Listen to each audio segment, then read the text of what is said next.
Okay. So, funny story about this episode.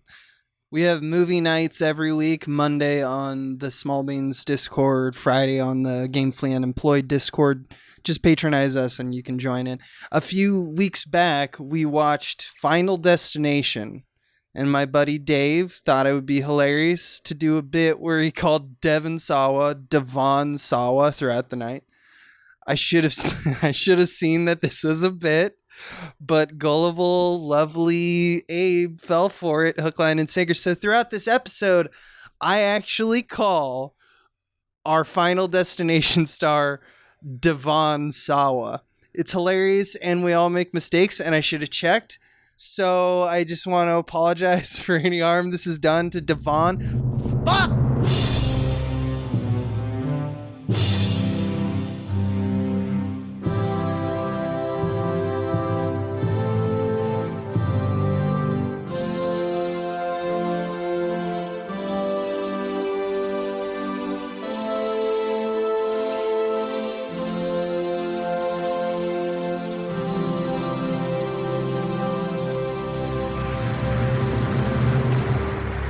If you had to pick the person who you think was least worthy of death in this movie that did die, who is that person to you? Least worthy of dying. Yeah, didn't deserve. Like, man, they sure didn't deserve it. I guess Stifler. Yeah, I thought the same thing. I was like, man, what's Stifler doing wrong? He's just in here being a kind of decent guy. Like he's very reluctant to judge any of the other characters. You know, he's not even. He's definitely not like out there being a sex pest as we might expect. He's not doing that. Why did Stifler have to get his head partial? Why did he have to get the partial decap? Because it was his time. And that's the thing is like actually my true belief. I mean, I'm giving you the answer because you asked the question, but my real feelings on the matter is they all need to die.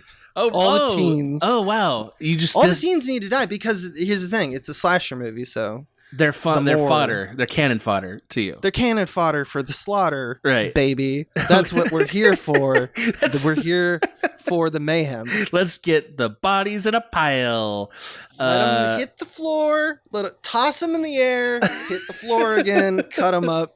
That's what we're talking about. We're talking about Final Destination. We sure are. And this is Directorpiece Theater, and you're hearing a window into the souls of directors via my colleague, Abe Epperson, and myself, Adam Ganzer. We are your two directors and apparently sociopaths. Yes. It's all make-em-ups. It's just stupid make-em-ups. Right. They're not really dead. They're not really dead. Yeah. Or are they? No, we're not trying to... I don't know why I'm trying to spin this. This I is don't not know a either. True crime podcast.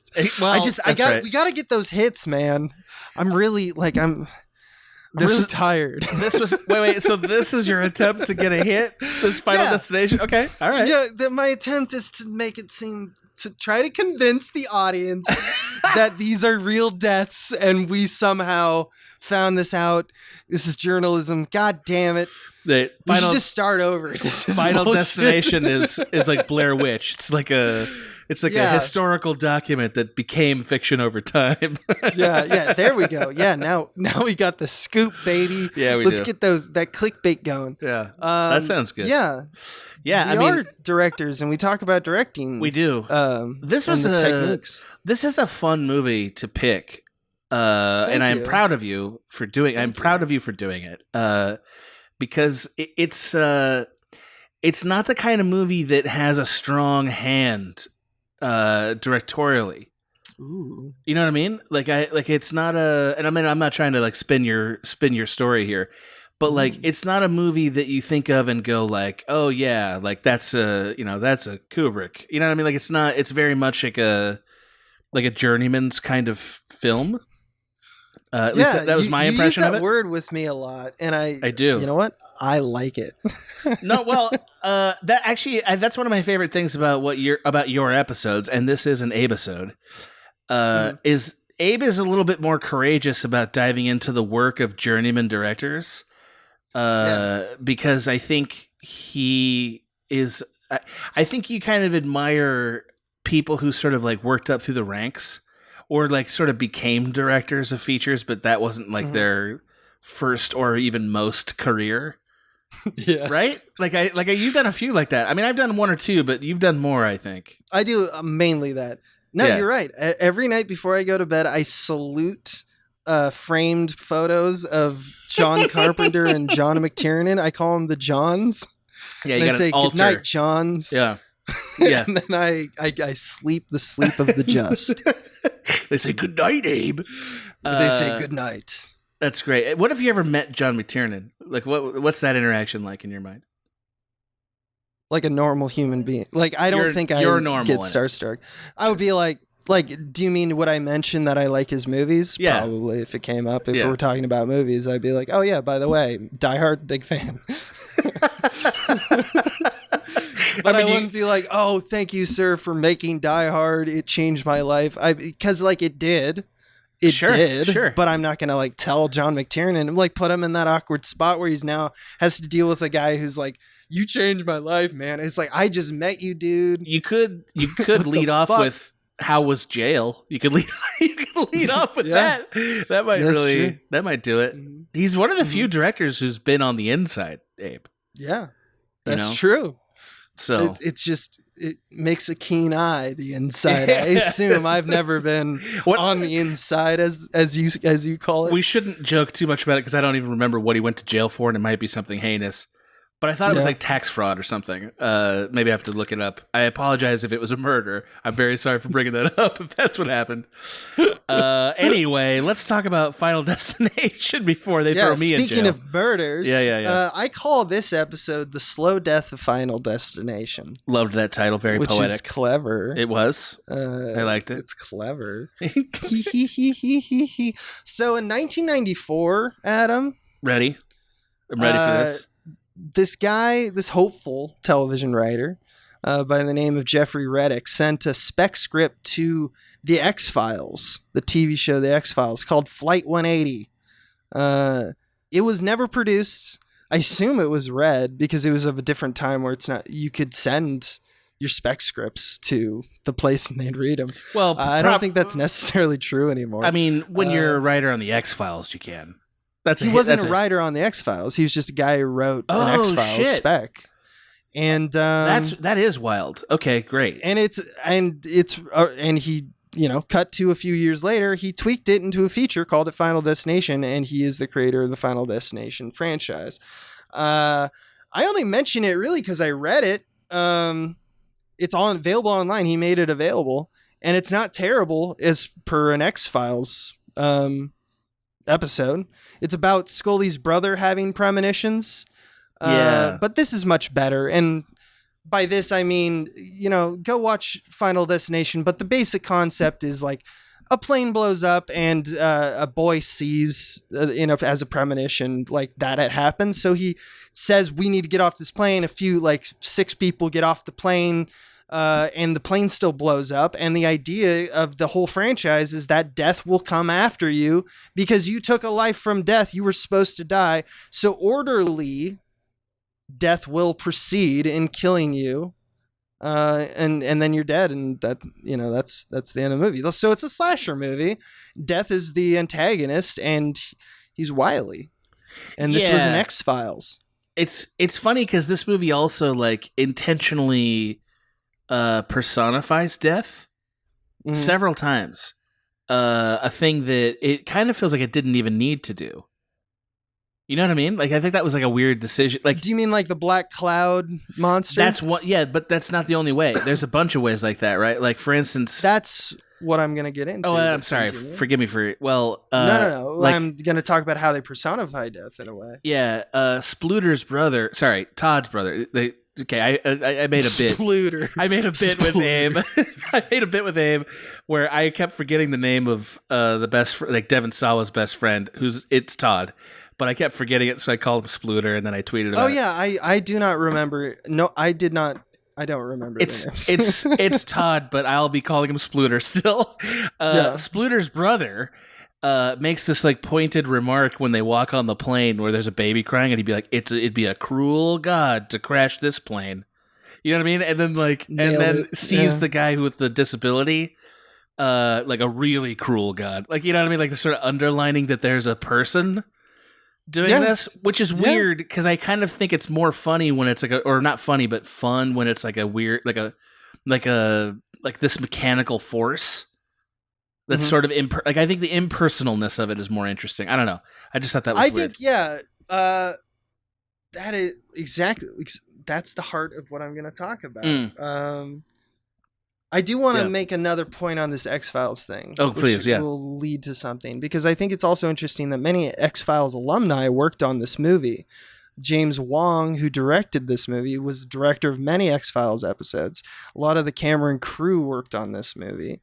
It really is an X-Files when you look at it, when you consider what, like, the conceit of typical Monster of the Week episodes are like, and this movie, it fits right in.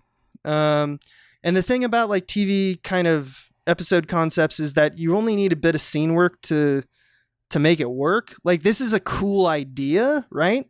I think we can kind of agree. I like the premise. Kind of rips as a concept. Like, death is after you and you're competing with death. It's kind of got like Drag Me to Hell vibes, right? I think it's better than Drag Me to Hell as a premise. I think as a premise, yeah. I think so. A TV version of this, which is again how it was conceived, you don't need a lot of like scene work where people need to be introduced, but slasher is as good as it gets, because slasher you don't also need to deep dive into character because they're going to be gone. So TV is this place where like the characters are in the world are fully formed. It's more about the personal relationships between main characters like Scully and Mulder. I mention this because when we look at the movie's name to fame, it's about cool deaths, right? Recently, I watched this with a bunch of people on the internet, and I'd argue that the deaths that specifically make death out to be some kind of invisible hand that corrects this error, but by using subtlety to make them look like these things are mundane mistakes, are essentially what the premise of that X-Files episode is and what Final Destination ought to have been. And it's in there. Like you think it should feel more like a personal being guiding these things, or more like a cruel fate, like irony? I think you see these small maneuvers of death exerting its will over the span of the film, and I think that they're at their best when they're doing that, as opposed to this other thing, which I think Final Destination got distracted by, and I think eventually killed it. That's it. Yeah. So like by that you mean the ones where there's like all this like build up, like the water leaking across the floor and stuff. That's kind of what I'm talking about. Got it. And then there's those other ones like that, like for instance, poor Stifler, where it's and we'll exactly. Okay. We'll dissect and like kind of label those because they become important terms when we get into the theory. Got it. But I think you're seeing what I'm putting down. To talk about. Beautiful. Every Final Destination is basically the same, right? It starts with the premonition of a Have you seen any of the sequels? So I saw 2 with a girlfriend, like, I don't know, 20 years ago or whatever. Like when it was new, I saw it. I think that's the only other one I saw. That should be enough. Yeah. They start with the premonition, right? And it's a spectacular death right up front. All the people in the scene die. It's delicious. It's like a plane in this one. It's a highway in the second one. It's a roller coaster in the third. Would it surprise you to learn that it's a NASCAR rally in the fourth? No, I think that's when they're really targeting a specific audience, right? Yeah, baby. The fourth is also the 3D one. Oh, wow. And the fifth, it's a commuter bridge, which is kind of a return to the second one. Also, Tony Todd's in most of them, so slasher cred, That's cool. That's a thing. Apparently important in all of these movies is the order in which people die. This kind of sets up the order of deaths in the movie, right?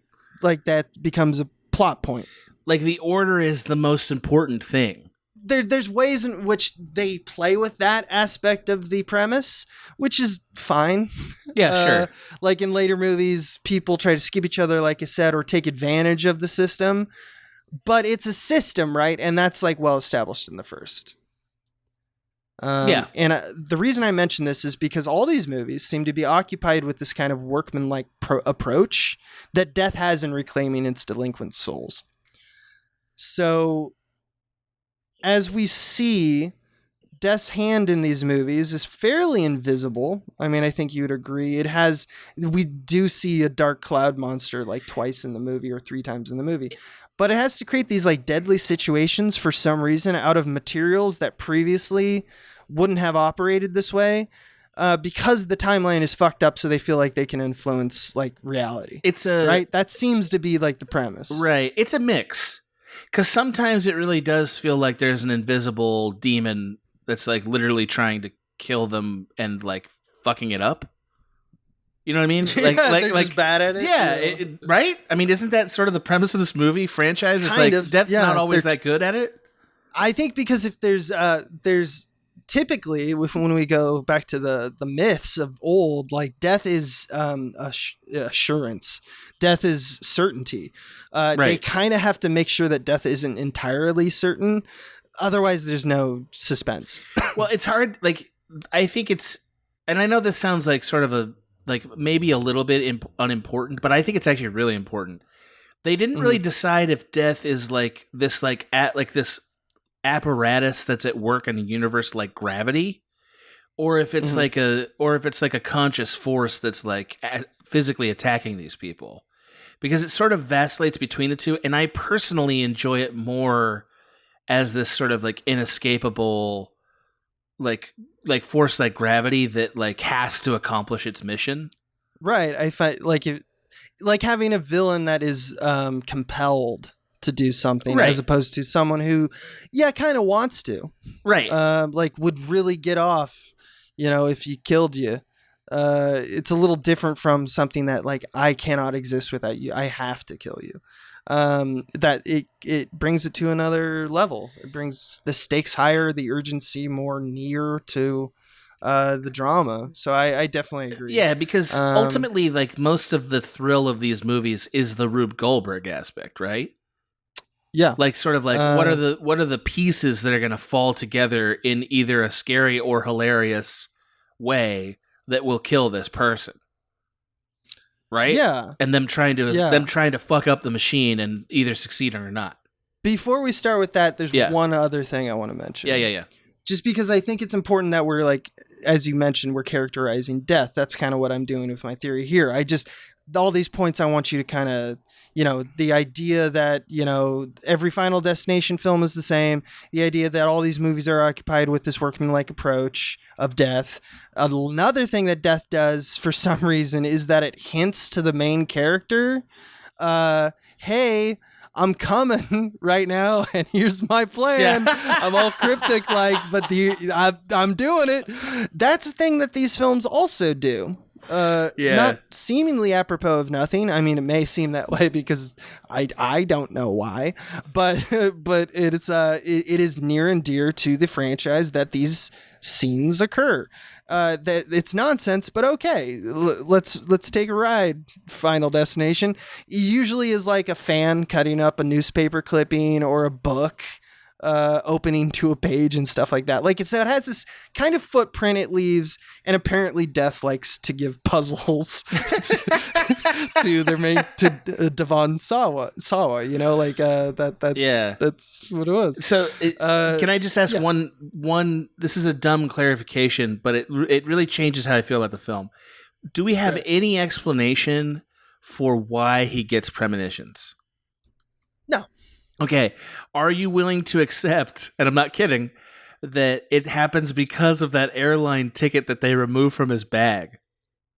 Remember how he has that scene with his mom and dad, and like right up top, he's like, he has the ticket from his last trip, and he's like, "Don't take that off. It's good luck."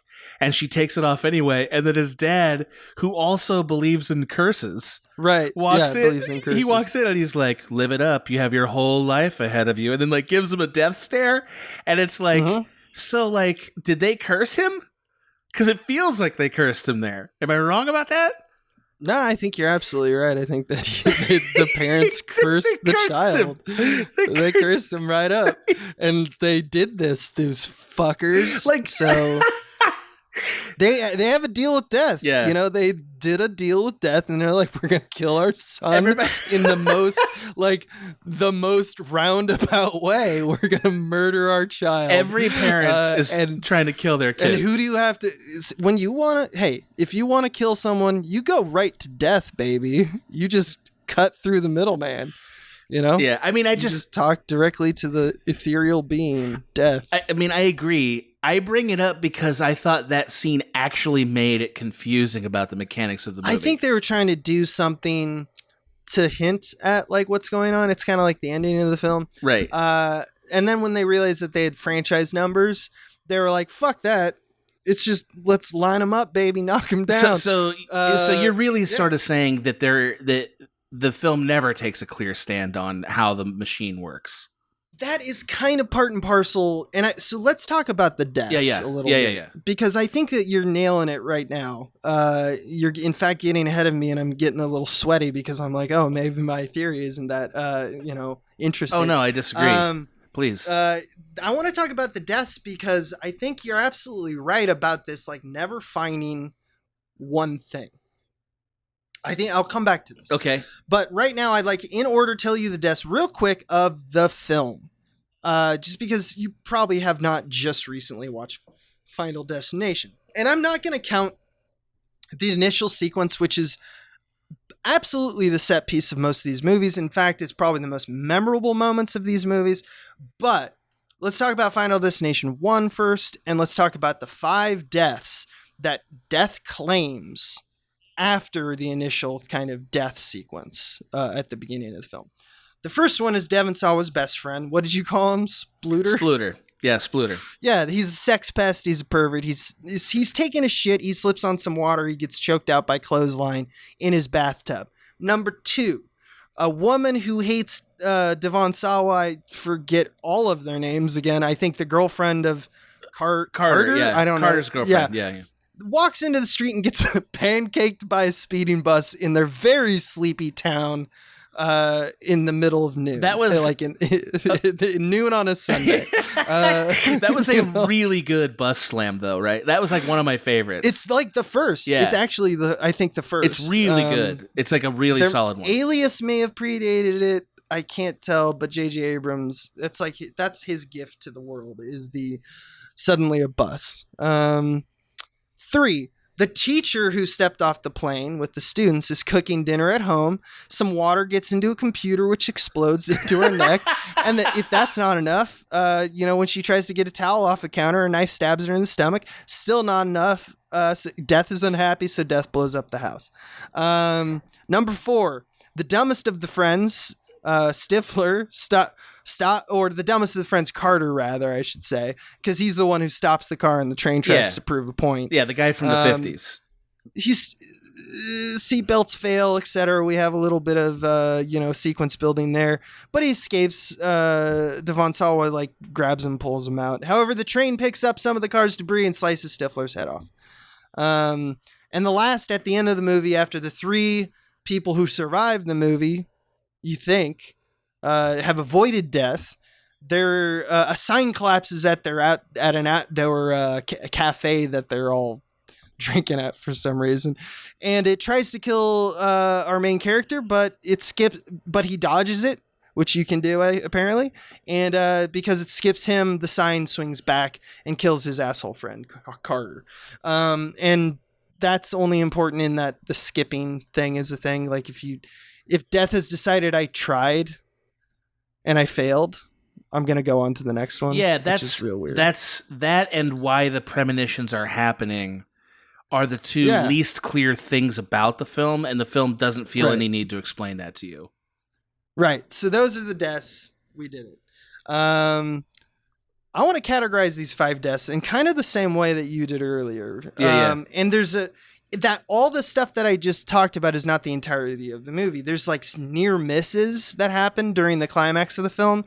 I'll get into those later. But I want to categorize these 5 deaths into two types of deaths directorially. And by that, I mean the shot approach and the sequence building done by the film to make the audience follow a thread of death's manipulations that culminate in a death or a near-death sequence. That is one type of death. That one is the one that I feel like we always associate with Final Destination. That's interesting because, yeah, for example, the first death, the choking in the bathtub, that is what that is how they do that death. It's like it follows a shot of the water, et cetera, et cetera. The teacher cooking dinner does, but the bus, the train tracks, and the sign, the other three deaths, they do not. So when I say there's two types of deaths, there's the things that do the Rube Goldberg machine, and there's the ones that don't. The ones that are kind of not that. They just happen. It's usually just an insert shot of, hey, looky here, there's a piece of debris wobbling.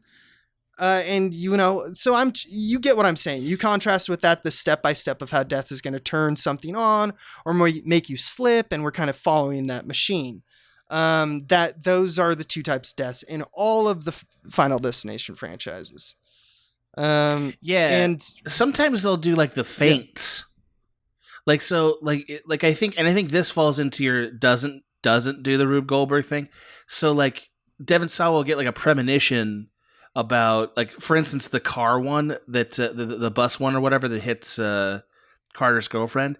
So then you get this weird full sequence where Carter's driving like a maniac, and you keep thinking any moment this car is going to kill one of the people, and then it doesn't do that. Instead, it's a total out of left field murder, which is not a Rube Goldberg murder. It's more like, then here's the Rube Goldberg piece. Surprise, we didn't do that. It's a different thing altogether. You know what I mean? Like, it's a left field thing, which is really different than a Rube Goldberg decision, right? One of them is Rube Goldberg building a system, right? Like, we're building a system that eventually, like a trap that springs. And the other one's like they're trying to deke you on a field like you're playing football with them or something, and they're trying to juke you. Yeah, it's subversion. Yes. I want to break down the first death first before we get into that. Because I think that I just want to tell you what I'm talking about if you really don't remember the film or you even haven't seen the film. Because it sets up the film's logic in an interesting way, being the first death, right? It does a bunch of things that the rest of the deaths don't do. And to me is pretty much the only in-practice version of how death operates in the franchise. So the director of this film, James Wong, does the following.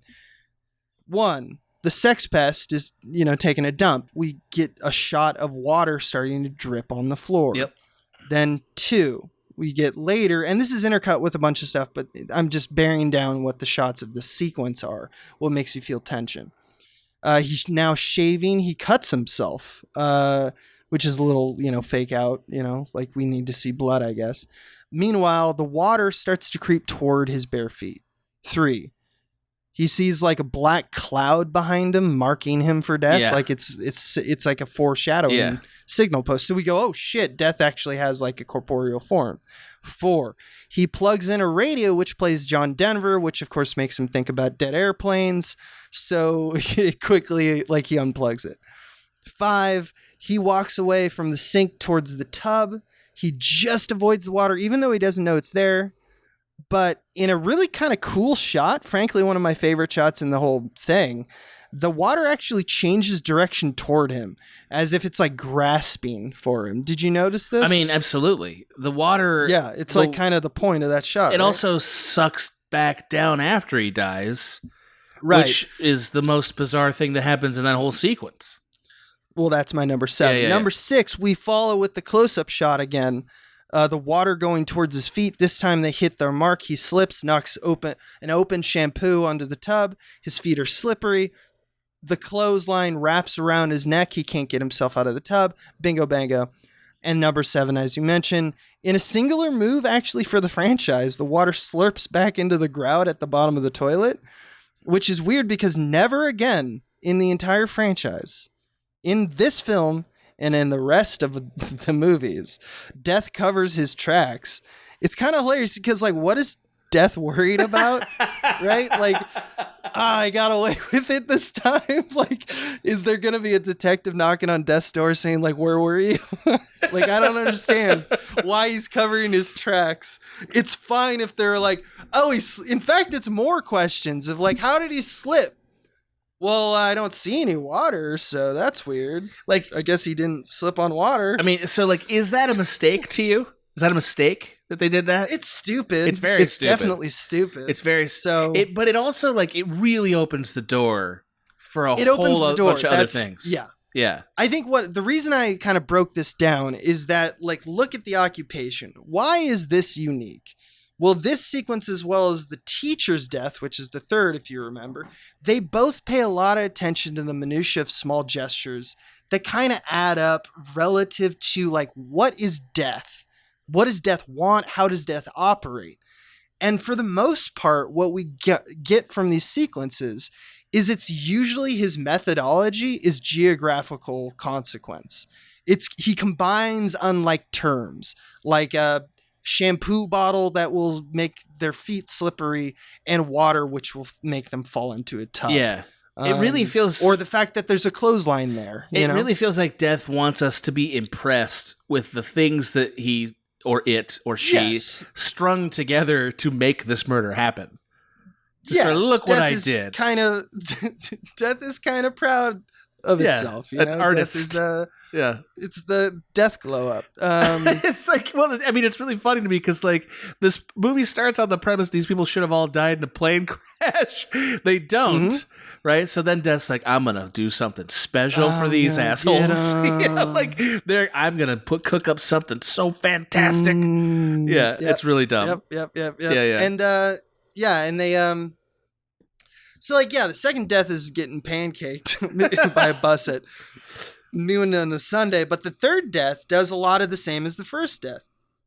We see the teacher. We see drip of tea coming from her coffee mug.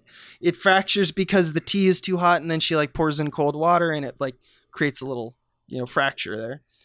Now the drips, as she's walking by reading something, the drips get into the computer. We cut into the computer, sparks fly, and we believe, because it's the year 2000, that computers will just explode and throw glass into your neck. But the underlying point is that the occupation of the moments are on the details, right?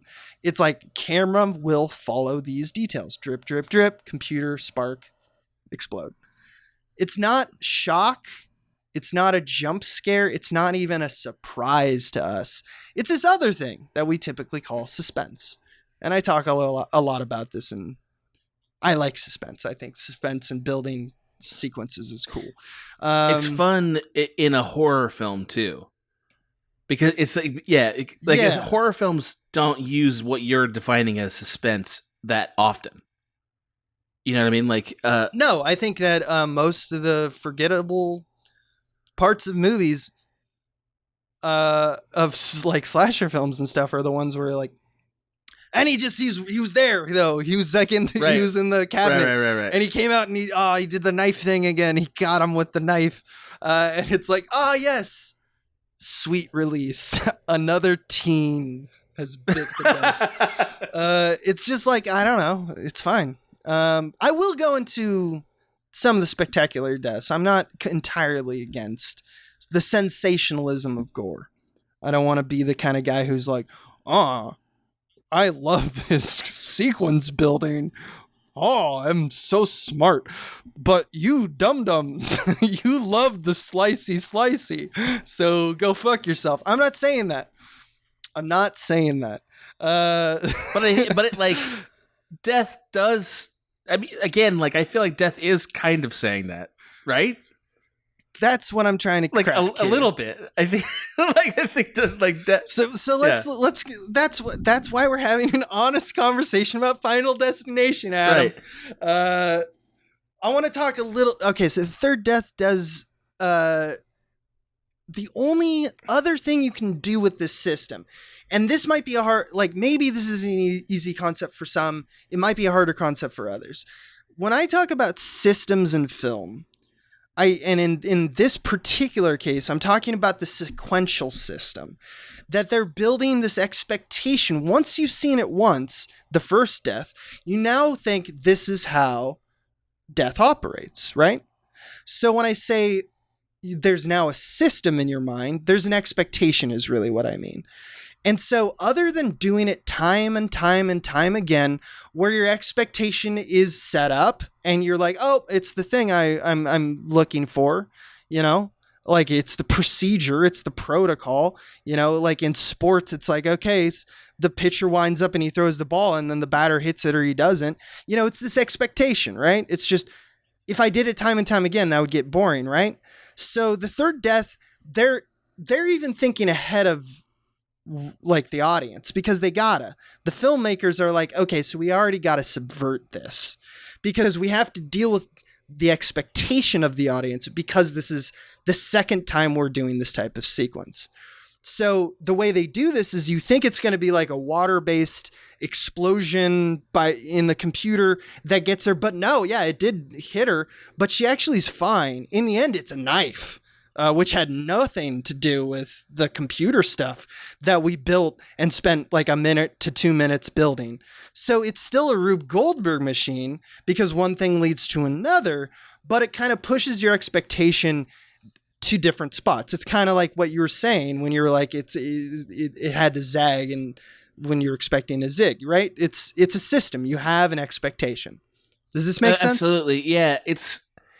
Yeah, because if he just kept doing the same sequence essentially as what happened to Spluter, you're not interested. Then you just be watching a Rube Goldberg. That's right, and you're not interested in it because it's inescapable, right? Like it is fascinating sometimes because I do watch Rube Goldberg machines, but it's not dramatic. You're me right. too, but like for it to be a movie, death has to be sort of personified, and they have to be sort of like wrestling, if you will, with death. Like there has to be the ability to trick death and for death to trick you. You know, like both right. Things have to happen. Anyway, yeah, okay. Yeah, it does make sense what you're saying. So once again, to just kind of show the parallel or the difference between, rather, I should say, about the other types of deaths. The other types of deaths in the movies, it's all surprise, right? And we kind of see this time and time again with most slasher movies. In fact, it might be the only two types of deaths in any slasher movie, one could argue. But I'm here just to talk about humble Final Destination. Maybe it has an insert here or there, or it builds a little bit of expectation like a wobbling piece of debris. But in the end, it's a bus out of nowhere, a metal, fucking thing slicing your head off out of nowhere, a sign coming out of nowhere. There's no build up. There's no expectation to play with. It's just monumentally cool to look at and memorable for the fact that it's like, oh shit, his head just came off. And I don't want, I don't want to take away that this became the hallmark of the series, right? The best opener to all these movies. And I'm eager to do this litmus test on you. Okay. Because you said you did see the second one. Like 20 years ago, but yeah. If I were to say Final Destination, and you just watched Final Destination 1, what's the most memorable death in all of the franchise? You might say the log death? Yeah, I remember the log death. Yes. Yeah, you do. It's definitely up there. I think it's probably the most memorable death of the series because it's the coolest concept for a death. And there's no lead up to that. So I only say this because we are definitely, as an audience, we're signing up for kind of half clever, but mostly visually stimulating gore fests, right? I do want to make a point that anyone could do that directing work. Like, as I mentioned, systems, you could have directed nothing. You could still build a sequence of images where, because once you've seen one, you've seen them all. You put the person in a frame and then you have something off frame, like jump out at them that splats them or explodes their face off or whatever. Right? Yes. That's not hard to direct. I'm willing to say that people who have not directed a film could imagine a sequence of images like that. Whether it works, that's fine. I think any fucking person could do it, but that's just fair enough. So that's fine. That's fine. That's fine. My point mainly is that one is harder to do. And I think that I'll get no pushback in terms of like the sequential Rube Goldberg machine is it's a tension. You're playing with tension of shot duration, shot length, what the order of the shots are, what's the content of the shots. There's just a lot going on. Yeah, more to play with. It's also a different question than a lot of horror films when they do something like this. It's sort of a dance of like, will the person notice it or not? Like that's how you see this done in most horror movies. In this movie, it's never about will the person notice it or not.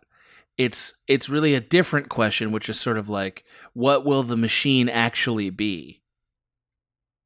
You know what I mean? Like, yes, what will the end result be? That's right. That's a good distinction to make because suspense usually deals with the expectation of like, will the person see the thing in time? Yes. And for us, but suspense also has this aspect of dramatic irony with the audience. As a refresher, dramatic irony meaning us as the audience know what is happening, but the people on screen do not. So I think that that's what you're talking about is that dramatic irony. And I think that is necessary for suspense building. I think of Touch of Evil with the bomb in the car, all that absolutely stuff. Here's kind of, I'm getting closer to the bottom line, which is that I do, once again, as I always do on this show, want to attest that artisans will always try to challenge, subvert, and like break their toys. I always hand it to groups of people working on a sequel because that's a terrible thing to do. And and they do it and try not to give us more of the same. Trying to not do something, though, is a problem sometimes. You can only, in this case, you can only break your system. And by system, once again, I mean like this editorial thread of shots that is meant to build suspense for an unexpected or, in this case, expected outcome a few times before there's just nothing left. Like you just broke it too much.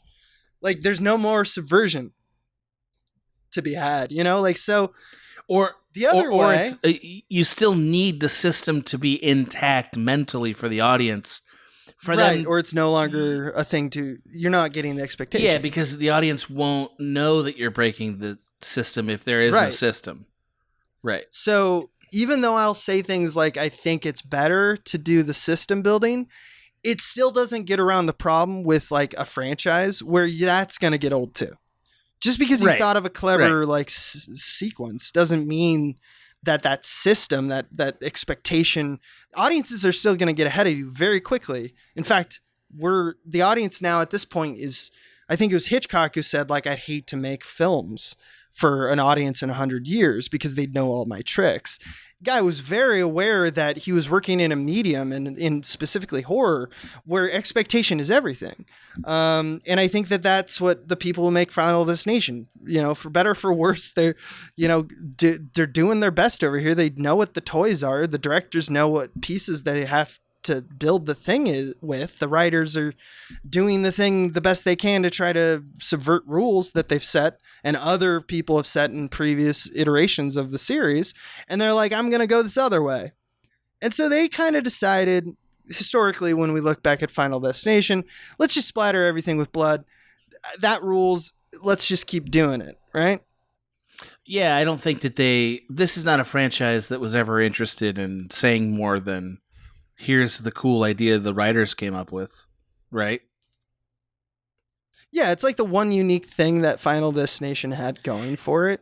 And we're going to learn that they kind of abandoned it. Of course they did. This franchise. Because they have to. How long can it work? Yeah. I mean, that's what I'm saying. I mean, isn't that our complaint about Star Wars at this point? Is that they won't abandon it? It's like right. Please, can we move on from this? That's very true. Yeah. So the franchise actually became something else where it's like I may once again be the weird sicko who wants more Rube Goldberg machines, but I want to see the water drip and I want to see them slip on the thing and cause a tanning bed to burn their faces off or whatever down the line. But honestly, it is the only thing that Final Destination had versus spectacular kills like a fence, just having a person, which happens, I think, in the second one as well. Yeah, they're like Final Destination has carved out a space where if they don't want to do the cool like setting up a murder thing, like if they're tired of that, then their job is what's the most outrageous thing you can do to a human body? You know what I mean? Like how can you, what's a new way to maim or destroy a human body? Exactly, and that's kind of what they went with. I do want to talk about like these near misses in the climax, because these themselves are the biggest subversions of the setups that we can expect, because like it's in the name, they near misses, like they don't die. That's the biggest subversion you can do in a horror movie, right? That is basically. If you don't die, you didn't do it. The expectation is the death's gonna win, and they don't. So there's a few times they do this kind of like pre-death ritual sequence building near the climax, and it's pretty typical horror section, like when we think of horror movies in general. At the end of Act 2 and the beginning of Act 3, no one dies typically, and this is because you want to lure your audience into a false sense of security that preempts this for the big finale. There's a scene with Devon Sawa who's trying to death-proof his house, I guess, and that's kind of my expectation, or that's my read of it. He's trying to see if he can live with like the death disease, and I just breaking down that sequence, like wind knocks over down a trash bag, a can rolls out of the trash bag and hits a fishing rod, the line catches a closet door handle, opening it, and a pickaxe slams halfway through the door, because apparently opening it caused the pickaxe to come raining down. And that sequence ends with Devon Sawa going, what? You tried again, Death, but I got you, you motherfucker. Which is kind of a subversion. He beat Death at his own game. He did. I kind of appreciated this moment in the movie, or like around this time, because I started to ask the question, as I'm sure you did too, like, what are they even living for at this point? Like this guy's it's over. His life is a nightmare, and the movie was actually a little ahead of me, because like Carter's suicide attempt, I thought was like, oh yeah, that's a person actually investigating that question. Like, why bother with this? They're like, why bother? Yeah. I appreciated that. Please, anything for another second of sweet, sweet life. And then there's the finale, right? The climax, right? And that's at Ali Larder's house. Right. Lightning strikes a transformer, causes a loose live wire that causes, because she's into art, making metal art. It's just so, like, it makes me tired, because it's just like, and you, horror movie character, what's your interest? Well, I love sharp things in garages. I wonder if we'll come back to that set piece. I love. So she crafts metal art pieces. Who gives a fuck? It's fucking. I mean, I thought that talent was astounding to give a character. Like, this woman can weld on her own. She's welding abstract art in her garage with no fucking parents. Yeah, who is this woman? Look, I'm gonna finish the episode, but it's the kind of stuff that makes me just want to quit podcasting. I'm just gonna tell you up front, I don't like it. I don't like that Ali Larder's fucking characters make spinning art like metal wheels of death, and that's her thing.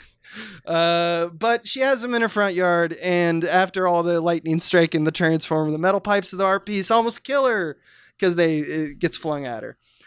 We also see then it gets flung again because there's wind, apparently. So now we're just like abandoning. Well, the wind. We're just like, no, it's windy. The wind is. I'll say this lightning in defense of the movie. The wind is the sort of precursor several times to death showing up. True, like a little breeze shows up, but enough to move like metal poles. To hit a ground. It's fucking stupid. It's 100% stupid. Like, it's 100% stupid, and so it hits this above ground pool, which punctures it and starts to spill water. So it means business, because all three of the sequences that I talked about, water is getting involved. Water, the real killer. Now we know someone's probably gonna die. Again, a subversion, because no one dies at the end of the climax. The pool pops, and now we have water and electricity all over the place. Ali Larder's staying there because her dog won't stop barking. She's like grabbing the dogs, And right before she's electrocuted by the water splash, she jumps on a trellis. And now the wire is just directly attacking her as she repels around the outside of her home. She breaks a window to get into an upstairs bedroom. And my favorite part, the wire literally just angry. So it hits an exterior wire, basically shorting the house. Like it's as if death is like, fuck, right.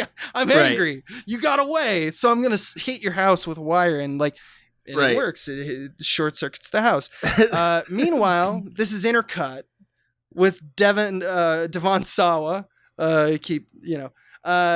who's nearby. He's running away from he's running in a forest. He's running away from the FBI because they think that he blew up his teacher's house in his plane because he was at both the things. And they're like, what the fuck is this? Because obviously something's up. And he's running. This is also hilarious to me. He's running in the forest and he falls down a ravine. That's the Rube Goldberg machine right there, baby. He just falls. He catches himself before a tree root stabs him in the face. Epically. So we see death's machinations employed. A tree is hit by lightning nearby and it falls on him, forces his face into some mud and he starts to suffocate. But at the last second, the sequence builds. And he gets out somehow, they didn't do much either for that one. It's not like he fought deaths. Here's what I would have done. He's got to fight death at his own game. So maybe he did a little Rube Goldberg machine of his own and he got out. But no, that's not how they're doing it. So back at the house, cause he kind of arrives, at the house and now we're all together. Ali Larter gets in her car. The wire's still after her, but she can't open the garage door because, all the electricity is bad in the house or whatever. So she just backs up through the door, right? This breaks the garage door mechanism, which has that big long pipe, kind of thing. And it dislodges from the ceiling and it just is like a huge spear into the car. Again, death trying to kill. Apparently things are all shaking. I think it's the more of the camera to give us the intention, but apparently there's earthquakes because turpentine falls off a work cart. So we see, okay, they're now building a thing. More shaking happens and her driving causes another art piece with an axe on the top of it. I'll add. Yeah. Unbelievable. So she just made an art piece that just has an axe on it and it just falls and bursts open the turpentine. Or turpentine. How do you say that? I think either are acceptable. Sort of like Devon and Devon. And Sawa or Sawa. The Sawa. The wire is now basically on the top of the hood of the car at this point, just flapping around. Yeah.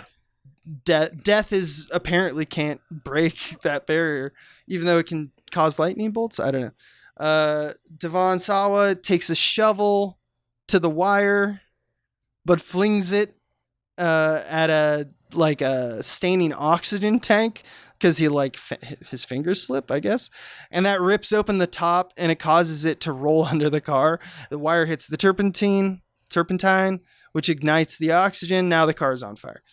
Lastly, Sawa grabs the wire, gets electrocuted, but he doesn't die. That's weird. The other thing at the end of this movie. Really weird. Death is apparently won. But death is also didn't kill him and he's apparently happy with this. I don't see the point. But here we are. This is Final Destination. I'm counting 4 sequences is my point, that are including the climax, which is a larger, almost 10-minute sequence that are the suspense Rube Goldberg machine. Right. But 3 sequences in the first movie, if we even want to call them that, are the sudden unexpected deaths. So it's about half and half between the two, mostly favoring the suspense machine, right? Yeah, but do you agree that the sudden unexpected deaths are mostly zags off of a Rube Goldberg machine that didn't work? Because when I think about there's an off-screen, you could have with camera done that sequence, I think this is actually describing directing not working a little bit. But again, the bus killing, right, of Carter's girlfriend. So in that sequence, we get a vision of like the car swiping and hitting somebody, right? Like he gets a vision of that. Mm-hmm. And then we're watching Carter nearly kill 3 or 4 people with his insane driving for reasons that are unclear. And we think Carter's going to get hit a bunch of times. And then I want to say even Devin gets into the intersection at some point, doesn't get hit. And then the scene subsides and we think, oh, it didn't happen. And then the girlfriend gets hit by a bus from out of nowhere. So the idea being like we did the Rube Goldberg machine of tension, right? Where it's like, oh, is it going to like here, like how is the car going to kill somebody? And then it turned out, nope, it was this other in my left hand all along kind of thing. And there's another one, like I think the one with Stifler is like that too, where like the car is parked in front of the train and we're supposed to be like, oh my God, the train, somebody's going to get caught in this car and the train's going to kill one of them. And There's then a sequential nature to right. it. It's like they both share in common that the Rube Goldberg machine doesn't end up killing anybody. So we disassociate the tension that came before it with the machine. Yes. Which is like, I don't know. So like, I guess so you're right. The death is sudden and unexpected, but they were still trying to say that it was connected to this suspense sequence. But in the end, they didn't build the sequence, and that's my distinction. You're right. And I think you're right about that. I just wanted to like clarify that because that way, if somebody was like listening to the episode, they're like, "Well, wait a minute, they are doing the suspense thing." Yeah, but the suspense machine didn't. It's like work. an insert, though. It's like an insert they usually do, like where it's like, "Oh yeah, incidentally, there's a thing on the ground, and it's gonna flap right at you." That's right. Or with the bus. The only preemptive we get is that he has a premonition and he sees in the glass like a bus drive by and he goes, oh, there wasn't a bus. And is like, then we realize it's too early for him to have that realization in the movie that he's like, I'm seeing visions again. But she just gets, again, pancaked at noon on a Sunday. Right. So, she doesn't get her own sequence. She doesn't get a sequence. And so in that respect, again, that's death trying to zag when we expected death to zig, right? Here's my working theory. That the suspense machine and the memorable insta-kills, is I guess what I'll call them, because they're just less of the machine, are both hard to keep interesting. Obviously, one's clearly better in my mind. And I'm not taking away again from like, oh, his face got degloved. That's really cool. But if you do a bit of homework, you start to see this kind of downward trend with these movies. In terms of the Rube Goldberg machine sequences, I think Final Destination 2 has only 1 or 2 instead of 4. Final Destination 3 has 1.5, really. Final Destination 3 is a goddamn mess, has maybe one, if that. Because at this point in the series, Death doesn't even give a fuck. You know, like, no, I'm dead serious. It is like I wish they made it a comedy because it's fucking hilarious. It's pretty close to a comedy already. The third one has the tanning bed kill, which you haven't seen, so you don't know. But for our audience, you know, like it does have a procedural sequence of events that lead to the burning of these 2 naked women, but like. It's not like a stick hits a knob or anything. Death just turns on the tanning beds and literally turns them up to 11 for no reason. Like he's just, crispy. You know, like it's not even doing stuff. It's just like, the electronics. It's as if... it's like giving him cancer. In this sequence, in the third one, in the third sequence of the first film, it's as if, like, you know, when the computer explodes, they didn't do the water part. They just had a random computer explode because stuff like that is happening at this point in this franchise. Death is basically just cutting their throats at this point. The only key ingredient is that it has to be an accident. Like you can. It has to look like an accident from an outside perspective. Because otherwise, it's like they just get cancer. It's just a movie of a bunch of people getting cancer, and that's it. Final Destination 4 is like a nightmare. Okay. Like even worse. Though its first death is a white supremacist, so you know it gets points for that. Okay. But yeah, it's basically a blender at this point. You put people in, you turn the knob, and they really don't care about the machinations of death anymore. It's just look at the blood, you vultures. But a lot of horror movies are that. I think all slasher movies and all slasher franchises specifically deal with this problem. Maybe all sequels. once you get like past 2, you start to run out of ideas, right? So I kind of want to contest that it is hard. I'll argue they got more movies out of building. I think they would have gotten more movies, good movies, out of building the sequence bit more. But I'm sure I'm wrong about that, because it's at the same time it's just about money, and you never really bet against the bloodlust market, and that's what these movies gave, you know. I just think it's interesting to look at Death like as a character, and like covering his tracks and sucking up the water back in the toilet in the first kill of the movie. Literally the second kill, they abandoned the machinations. So you know, so you're chiding them. You're chiding them.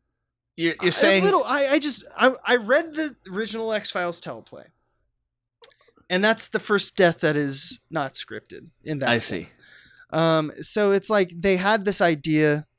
The creator of the Final Destination series had an idea, realized that there was like only a few ways to break the system, and only a few ways to build convincingly the Rube Goldberg machine, and then just kind of abandon it. And that's the story of Final Destination. That's kind of why it changed halfway through, and also why we were like, okay, Final Destination is now retroactively, when I think about it, it's about the cool getting cut in half, degloving their face. Yeah, because that's what it came to be. That's what it. Well, because otherwise, it's not a death that belongs in a movie. Like I just made again, you wouldn't watch a movie where one of these characters got cancer and that was the end of their story.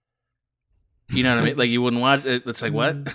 Like that's not a movie death. It has to be some tragic, ridiculous disfigurement. And I think what Tony Todd's really saying there is like, look, I mean, how many of these machines do you want me to build, man? You get the idea. Like yada yada yada yada yada. You think Tony Todd's death? I thought he was just a guy who like knew about death and he's like cool with it. He's a mortician. He's like, no, me and Death talk. We have one-sided conversations. He was really creepy. The fact that nobody asked a single question of him was like I just couldn't imagine these kids taking that guy at his word. You know what I mean? Like, there's just no world where they would do that. Yeah, he's really he's so creepy. I love him. Yeah, I love him too. He's so good. But like he's so literally good. He pulls a syringe or something out of the neck of Spluter, and he like laughs about it while the blood gushes out, and then he's like explaining how death works to them, and they gotta be like, please just let us out, sir. He's laughing while he's saying, "You don't fuck with death," and he's like just defacing the friend's corpse right in front of him. Please let us go home. Yeah, it's pretty morbid. It's how I expect. It's how I would like my mortician to be. Really disrespectful. A creepy underworld figure. No, just disrespectful in general. Like I want my mortician to nag me. Is that so wrong? He's literally like a prophet for death down there. Sure, whatever gets him off too. Right, fair enough.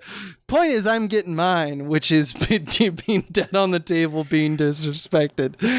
That's serious what I'm question. into. Serious question. Yeah. If they did a 6th Final Destination and it was just Tony Todd planning all these murders, serious. I don't think he's the murderer. I know he's not. But if they did that and they called it Final Destination, are you upset about that? Are you upset about that? No, because I don't give a shit. Right. Like I don't care what Final Destination does at this point. So yeah, that sounds like a chocolate and peanut butter to me. Let's get some more Tony Todd and some dead teens. Right. Like that's it. Those are the two elements, baby. Yeah, I mean, okay, yeah, because I guess that's what Final Destination landed on, right? Like, because to me, the reason to watch Final Destination is writing. Writing is the reason to watch it. Did they come up with something cool? I think that the sequence stuff is really cool. Oh no, it's fun to watch. I agree. Right? But what I mean by that is that they came up with something creative to happen to the kids. That's what I mean by writing. Yes. Like, it has to be executed well. I completely agree with that. And this film was fine. The directing was fine. Yeah. But like, you're really going to see like, okay, what'd they come up with? And I do remember the log truck because that was creative. You know? Yeah, I think that this is the purest version of what Final Destination is, but it's not the best Final Destination. And nor is it... I think the second one is the best Final Destination, and I think that the second one is a digression from what the original was trying to do. Like, they found, it's kind of like the sophomore album. We found out what you guys like about us, and we're playing our hits now. And that's what 2 was. Right, and only in this case, the sophomore album is really good instead of a bad follow-up. Right. I mean, it's okay. Well, I mean... the log... Everyone thinks it's a lot better than it actually is because the log shit is spectacular. It's awesome. It's fun to even rewatching it. You go like, I fucking remember that shot my entire life. But then you watch the rest of the movie and you're like, it's fine. I think the second one also has the piece of glass that just pancakes the guy. It's also one of the more memorable deaths just because you're like, a big plane of glass falls from like they're lifting it and installing it in like a window or whatever on a skyscraper, falls right on a dude just like the bus. See, looking at a dude talking, having a good time, being all alive, and then out of the top of frame a big plane of glass shatters and just pulverizes his entire body. My critique of this movie, and I know that this may sound tedious, but I really believe this. My critique is that like they don't violate any sort of like natural law that would cause the universe to need to balance itself with their deaths. Right, it's just like a fuck up of deaths. Right, and that makes it because he got too into showing a kid like his plan. Like honestly, this is on all on death. Yeah, death is a. Why are you showing? Death is like Joe Pesci in Home Alone or something. You know what I mean? Like just can't quite get it right. This kid. You know, like Well, it's like he's drunk and he's like he's just talking loudly at the bar, like I'm gonna rob this place. Right, and see, like I feel like this movie. I mean, I don't want it to go this direction because I like that it's not supernatural, or like I want it to not be supernatural. Like I'm interested in the idea that like. Somehow this guy accidentally cheats death through like a really appointed decision, you know? And then, and like, that's the premise is that like, once you get sort of outside the universe, if you will, like the universe needs to balance itself with your death and you'll never have peace. And so he's actually a death sentence to everybody else. Like, I guess nobody, who cares what I want? I found myself frustrated with like, the seemingly arbitrariness of it all, because it did seem arbitrary, right? Like, I think that's kind of a problem with like you don't typically like slasher movies. No, I like them okay. I find them fun. Yeah, but like I find that's indicative of all slasher movies is like you pop in a Jason, right? You know, only one of them's coming out of that part alive, right? And you can probably guess right, which of course. One. And it's not that interesting to you who it is really. You're there for the deaths. Yeah, I guess that's really the problem with all slasher films is that you're ultimately there for the deaths.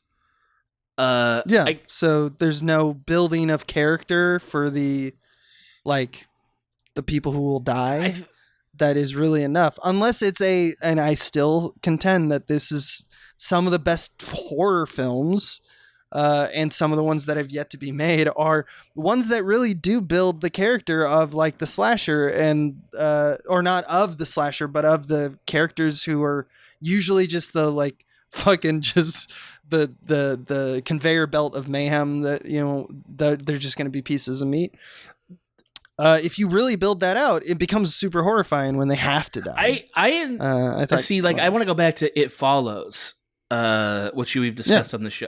See, like, I think It Follows is an example of kind of the same principle here, where like there's a machine that's going to kill a person who violates these rules, and the fact that they understand the machine and have to figure out how to overcome the machine is actually what's interesting about it.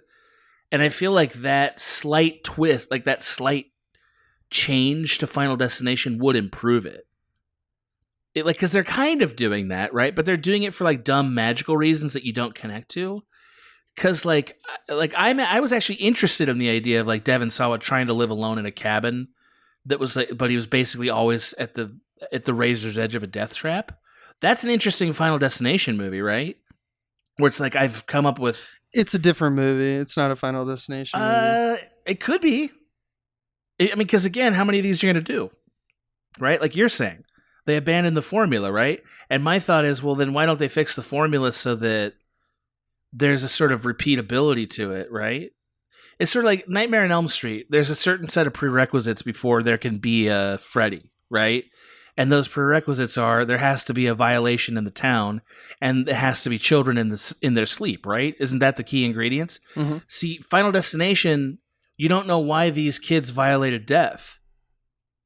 There's no reason for them to have, right? Like they didn't summon a Ouija board spirit. They didn't they didn't have sex with the wrong person or you know what I mean? But that's the thing is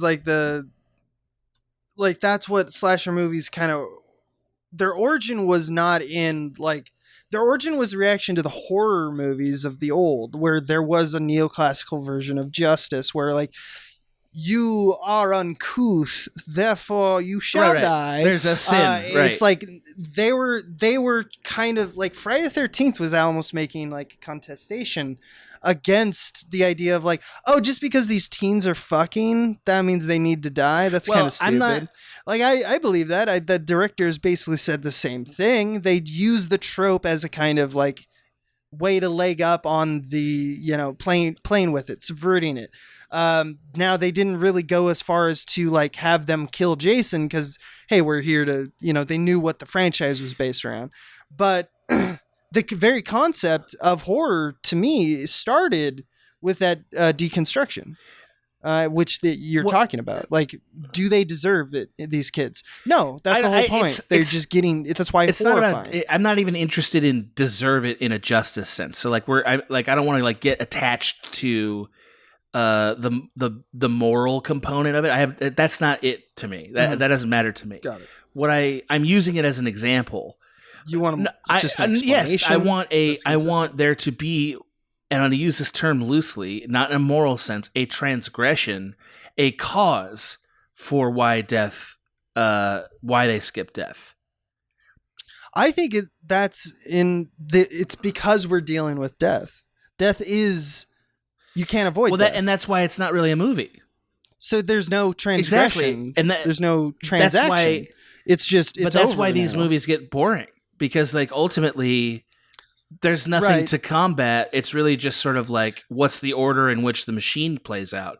Which is funny because they, like I said at the top of this, they tried to get around that by making Death kind of a dummy. He doesn't always, you just have the wire flapping around on her hood of her car and they're Death, I can't explode her car though.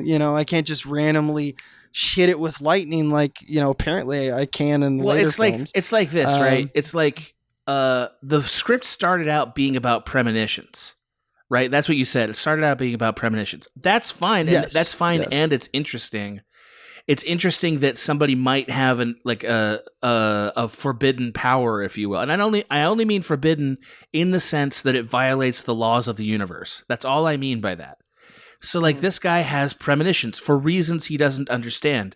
Then doesn't it make sense that the rest of the movie, they should be trying to figure out why he has premonitions? And he doesn't spend any time figuring that out. They don't look into it. I mean, he doesn't ask that question, but the FBI, the whole plot with it does get him in hot water. Well, so they dress but him it that feels way. like they butchered this at some point in writing or directing to get away from asking that question. And I think that question is actually what makes Final Destination interesting, which is yes, death is going to use these machinations, but what if you were aware of how death works? Those are the two ingredients. Death working in this absurd way that you don't expect, death taking you by surprise, but also you're aware of death's machinations. That's the premise of Final Destination. And the why are you aware of it piece, they never explore it. And that's weird to me. Because that's... Yeah, you really only get that one sequence. Yeah, and then because they don't explore it, the film devolves, as you said, into cool splatters. Right? I mean, that's what because how many machines are you really interested in if you can't really escape the machine? None, right? I mean, like one or two, and then you're done with it. You see, like, yeah, and then it's just watching. But that's another interesting notion to me as well, is that we know these things about slasher movies, yet we go time and time again. I guess they have a little bit more latitude because it's not for sure that death's going to kill them. But even in Final Destination, it's not for sure.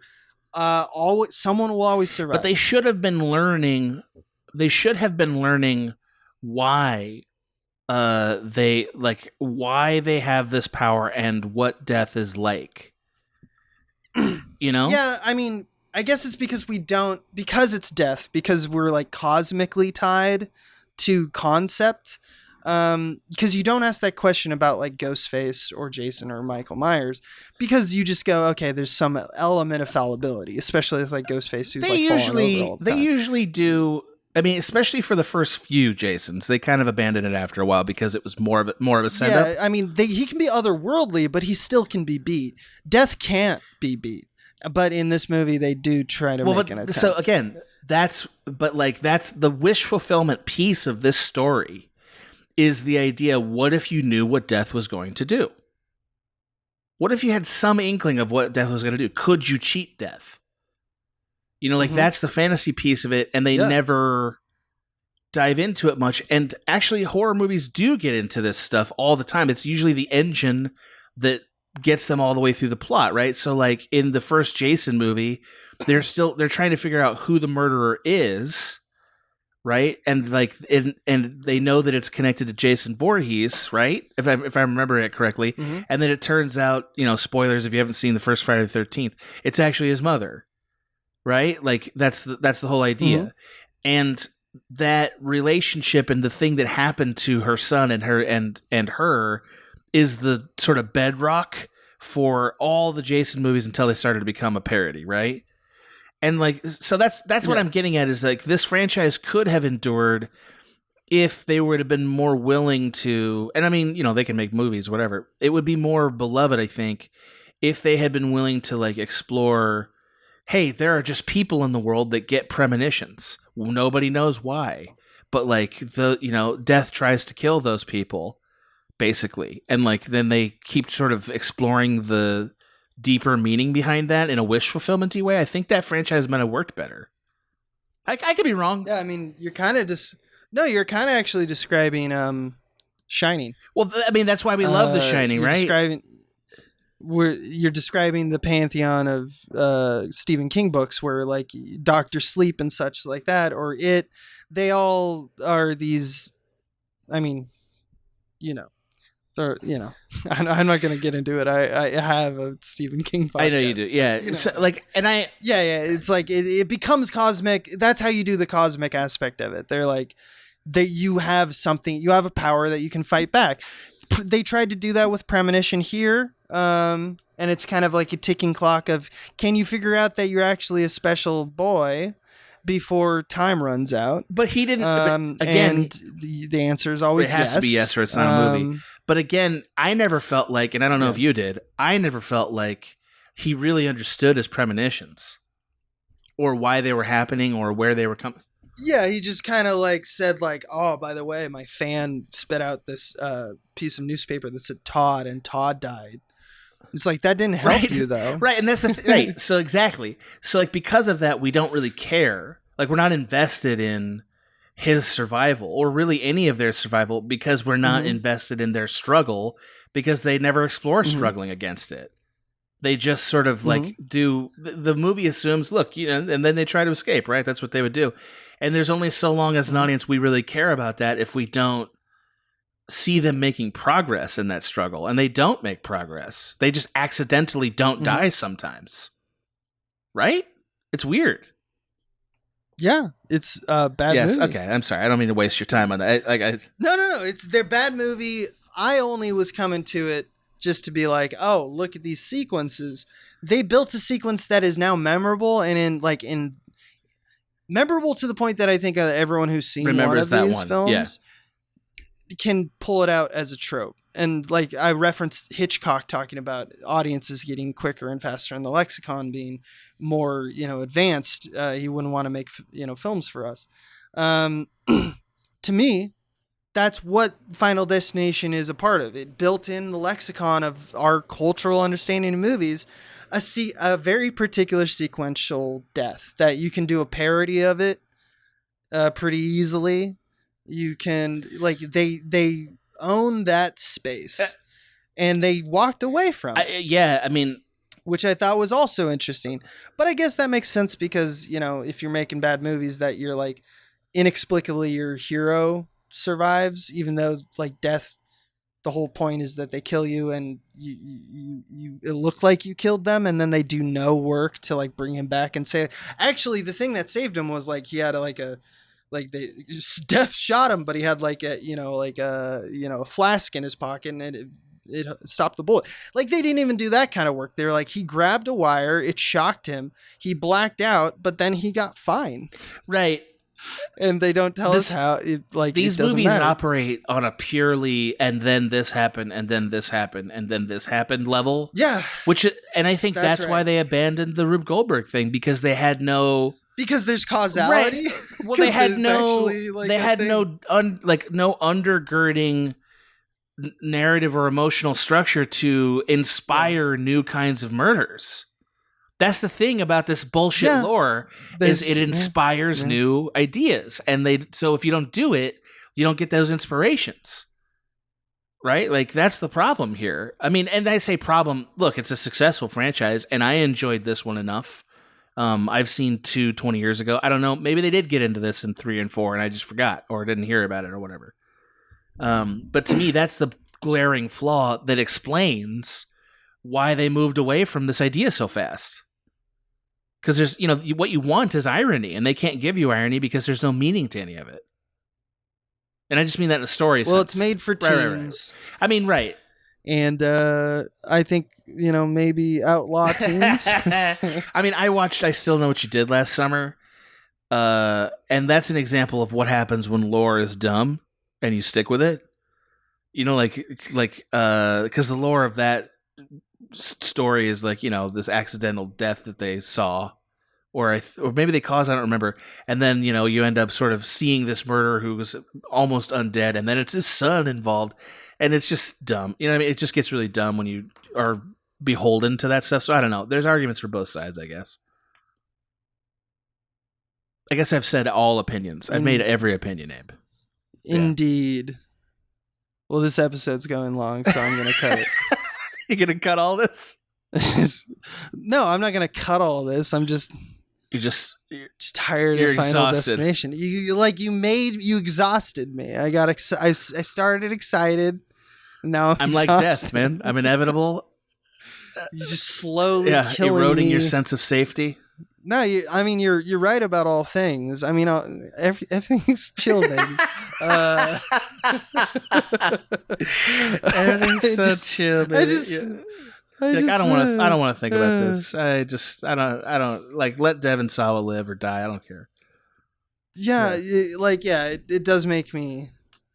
That's why I brought this. It makes me want to quit podcasting. This bummed you out. This movie and its choices. This movie bums me out, definitely, because it's like bad choice on top of bad choice. And they had, I'm not saying they had like the golden ticket or anything like that. Like I don't know how many times I've caveated just in this hour, how I don't need to see more of these sequences where it's like, oh yeah, the water's going at the feet, like I don't truly care, but it's like, that was the unique thing about, like, find ways to break that system and make that unique. That to me is a hallmark of a good franchise. Yeah. But once again, I think the reason that I don't care enough to even make a statement like that is that sequels are dumb. Don't do sequels. There should not be no sequels. What about stories broken over parts? Is that a sequel? I don't know. I mean, in that situation, do you think of Empire Strikes Back as a sequel? I guess no. If it was conceived of as a longer story, like Harry Potter was not. There's no sequels in Harry Potter. Yeah, Fellowship of the Rings and stuff is not like it's a book, but it's like a chapter. It's chapters. I'm talking about even Die Hard 2. Yeah. I'm put that on there. Like, don't make sequels. By the way, you'll feel good about this. John McTiernan was not arrested for a crime that we should feel bummed about. He was arrested for being awesome, felony awesomeness. That's correct. No, I think he was recording somebody illegally who was like trying to screw him over. Like it was about the movie Rollerball. Like it was. Wait, whoa. So you got like in a tiff with someone and like the hijinks got to a felony level? That sounds more fun than it really is. Yeah, it's probably. I think there was like some he's probably an asshole. Who knows? But yeah, basically there was like secret taping going on. Yeah, I mean, he is a filmmaker. He's very quick to the tape. He went to prison for 4 months. He was lying to a federal officer. Anyway, people can look this up. It seems like it's. So wait, is his felony that he was saying he fuck lied the cops? About his association with a PI who I think he was having a PI investigate a producer while they were shooting Rollerball, and the feds approached him about it, and he lied about being associated to this PI. So like McTiernan hired a PI to I don't know. Maybe there's something really dark here, and I don't. Yeah. Maybe it's something dark in there. I don't know. I actually haven't read anything about it. I'm not trying to make a hero out of John McTiernan. Yeah, you are. Maybe he's a piece of shit. I just think he thinks the same way about movies than I do. That's all. Yeah, you love him. Sure. Yeah, it's okay. You can say you love him. Yeah. All right. Great. I love you. All right. Bye. My heroes. All right. Have a good one. This has been a Small Beans endeavor. We're a bunch of pals who make podcasts, sketches, music, web series, and movies. The Beans always have new ideas percolating, so make sure to check us out at patreon.com/smallbeans. That's patreon.com/smallbeans, where you can browse all of our current and past content, see what we've got planned in the future, and learn how your support can help the small beans grow into huge, giant monster beans. If you enjoyed this content module, please like, rate, subscribe, or tell a friend about us. We love you!